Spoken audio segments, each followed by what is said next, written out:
અરે હા કળવાભાઈ આ ચાલ લાયા દાગીનો તમને નહીં ખબર અમારે તો ખબર રાખવી પડે તમારી તમે હોવા તો ખબર હોય કે ગામમાં ના આપણે આપણું કોમ આપણું ઘર ને બદલીને બેસી રહેવાનું કોના દાડા ત્યાં હપ્તા ભરવાની તાકાત છે પછી એમને મળે હા હપ્તો ભરવાની તાકાત છે પણ ડાયરેક્ટ એમને છોડે જ મેલ્યું છે રોકડે એક હપ્તા ભરવાનું કોઈ રાખ્યું જ નહીં ને. કોઈ ટેન્શન જ નહીં ને કે મહિના હપ્તો આવે એવું કોઈ રાખવાનું જ નહીં આપણે તારા પણ તો એટલા બધા કથી લાવી લે કઈ એ જ જોવાનું ને તાણ એ જ જોવાનું ને હાથમાં પડ્યું પણ રોકડે રોકડું બધું 8 લાખ તું લાવે ઘરના ખબર નહીં હા અહીંયા માં ડોશી હતી ને એનો વીમો હતો બરોબર છે ડોશી તો ખબર છે ને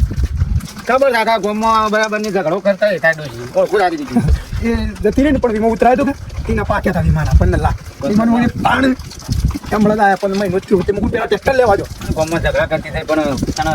15 લાખ તો હાલતી થઈ 15 લાખ આલ્યા મને હા કેટલું સારું કામ કર્યું હા વીમો વીમો હા તો ભાઈ તાણ કહેવત નહીં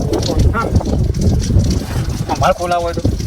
મારે ખોલાવો હોય તો આવો વીમો ખોલાવાય અને ફાયદો જ છે એમાં કોઈ નુકસાન નહીં હોય